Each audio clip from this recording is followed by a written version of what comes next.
Hey everybody, it's Barb Teckle, Oracle card reader for people and for pets and their people, and also the author of 3 memoirs about the animal-human connection and the many teachings that I've learned from dogs and a few other animals along the way that have crossed my path and helped me immensely to grow and evolve. So today I wanted to share with you a new deck of Oracle cards that I just got in the mail over the weekend.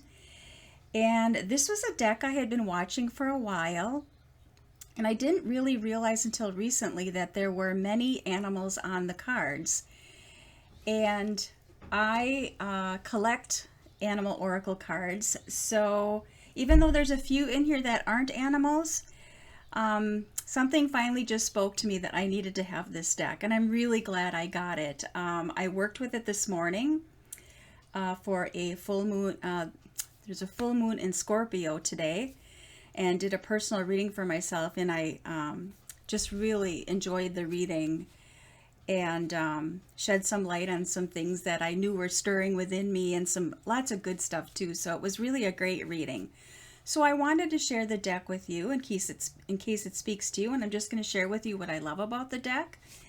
And it is actually something I want to do going forward is as I continue to build my collection of animal oracle cards, I want to share those with you because each deck has something so unique to offer and can give you different insight that you hadn't considered and different perspectives.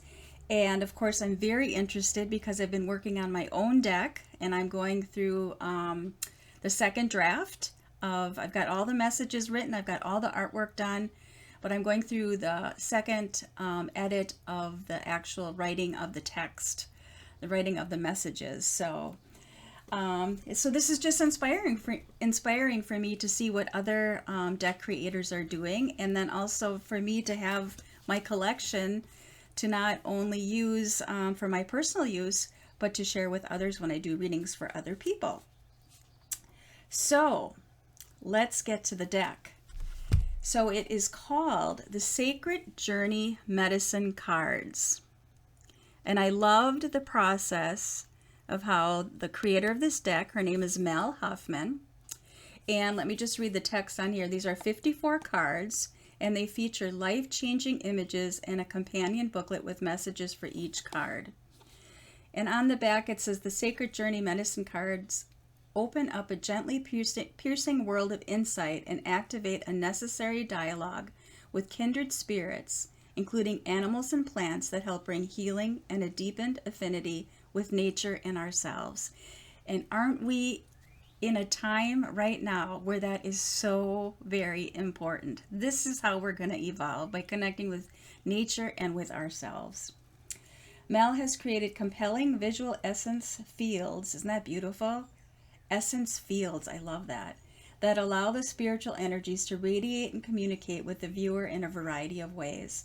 The layered imagery opens the door for multiple reads and perspectives to emerge with each successive viewing. Very engaging and also potently wild. Isn't that? Oh, I hadn't read this before. Potently wild.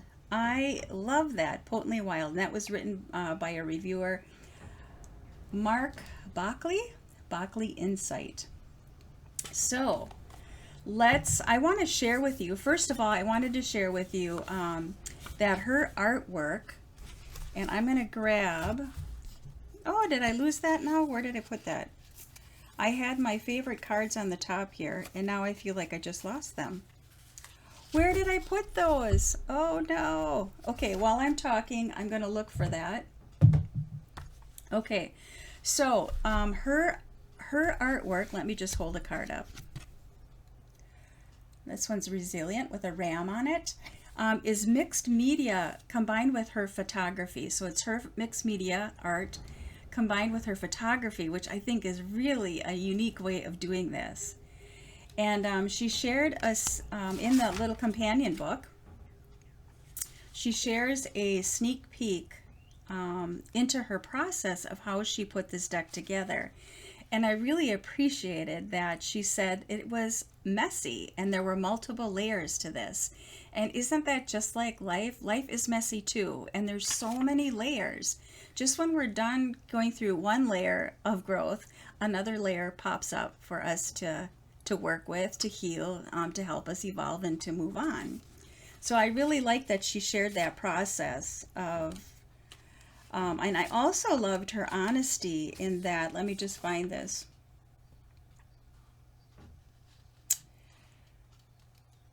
She had stated in here, I'm not finding it exactly where it is, but she had stated in the opening introduction to the cards is that she found the writing process more challenging than the artwork, although she found the process satisfying in the end. And I really identified and resonated with that because even though, I've written books and writing is like my first medium, as I enjoyed in my own deck was creating the cards, the process of the mixed media and the collage. I had so much fun with that, and it was just a new way for me to see different perspectives and learn new things. And so as I've been going through the writing process, and I'm just relating this to how I appreciated Mel sharing her process, is I sometimes am mourning the artistic part of it, of the mixed media collage part of it, even though I consider myself first and foremost a writer. So just interesting, the creative process just opens up new portals. It helps us see ourselves in a different way. That can feel challenging. But in the end, we learn so much about ourselves, no matter how we're creating, right? So thank you, Mel, for being so honest and sharing your vulnerability in actually creating this deck. I really appreciate hearing that because sometimes it seems other deck creators, especially some of the bigger ones, bigger names out there, it just seems like it just came to them so easily. I'm sure it didn't, but I just really appreciate Mel's honesty and how her process went, because I think that helps to give permission to others to know that you can do it too. Your perspective matters. Your way of looking at the world matters. And this is exactly what Mel has done with writing about this in the introduction in her booklet, and then with her way of working with mixed media and photography. And then she also consulted with other writers for the writing process of it to help her develop that skill as well. And these messages in here are very, very deep. Some of them are very deep. And I love some of the words that she used on the cards. Okay, so I think I found, here's one. I'm going to try and find the ones that are some of my favorite. Now, this one can be kind of a difficult card to look at, but I think it's such an important card to look at. And it's the first one that came up, that one of them that I like, that I'm going to just go with it first. And it's called The Screaming Child. Why do I think that's important? Because there's that inner child in all of us that wants to be heard, that needs to be heard in order for us to grow and evolve and to be more of a well-rounded whole person. And so I don't see the screaming child as negative, though it may be kind of harsh sometimes if somebody just, pulls that card, depending where you're at in your life. But I think it's such an important card. And I've never come across a card where it says the screaming child on it. So I'm not looking at the guidebook right now. I'm just going with what I'm intuitively feeling about this card. The other thing I love about this is what looks to me as a unicorn. It may not be, but that is how I'm perceiving it, how I'm seeing it as I look at this card right now. And I just think about, for me, when I think about the screaming child, I think about when we finally, I'm also seeing something else now as I look at this. This looks to me like a mirror. Let's shatter that mirror, that image of ourselves that holds us back. That's what I'm getting just looking at this. What I'm really loving is that the fact that she combined mixed media with photography just brings in all these different possibilities, and that can and opportunities for us to see different layers of ourselves. So again, back to the unicorn. I mean, don't we all want to be a unicorn and we are unicorns. We are unique. And the fact that unicorns can fly, we all can fly too in our own unique way. And it's really important to address that inner screaming child that is trying to get our attention, and heal that part of ourselves. So love, love, love this card. Awesome job. I love that. Okay, let me find some. Oh, this was one of the other ones, actually. These two are two. Okay, here we go. Mindstorm. I really like this too.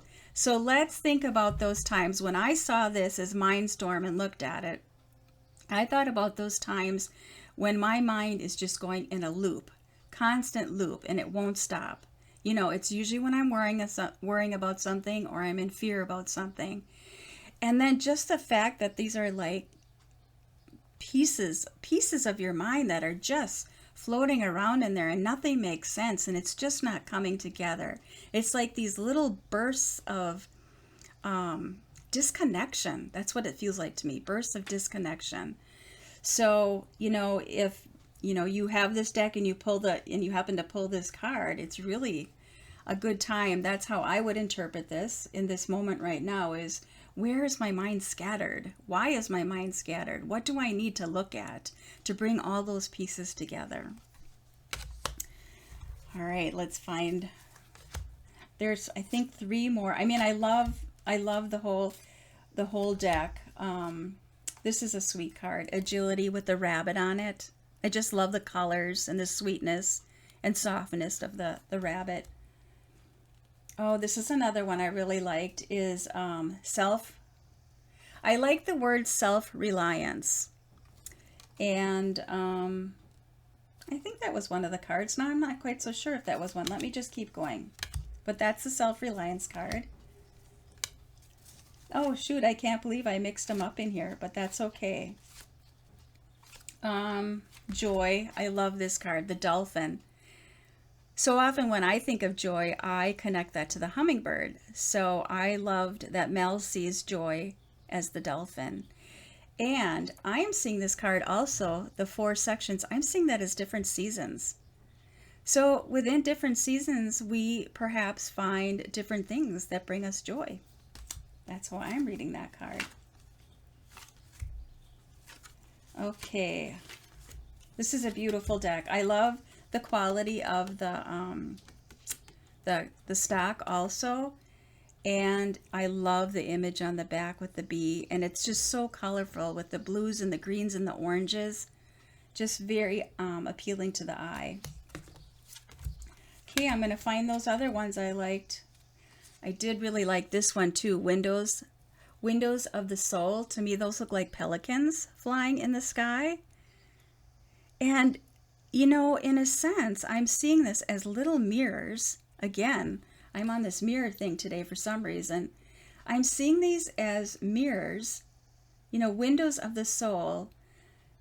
And I'm just feeling like this is about, there's so many different ways to look into our soul.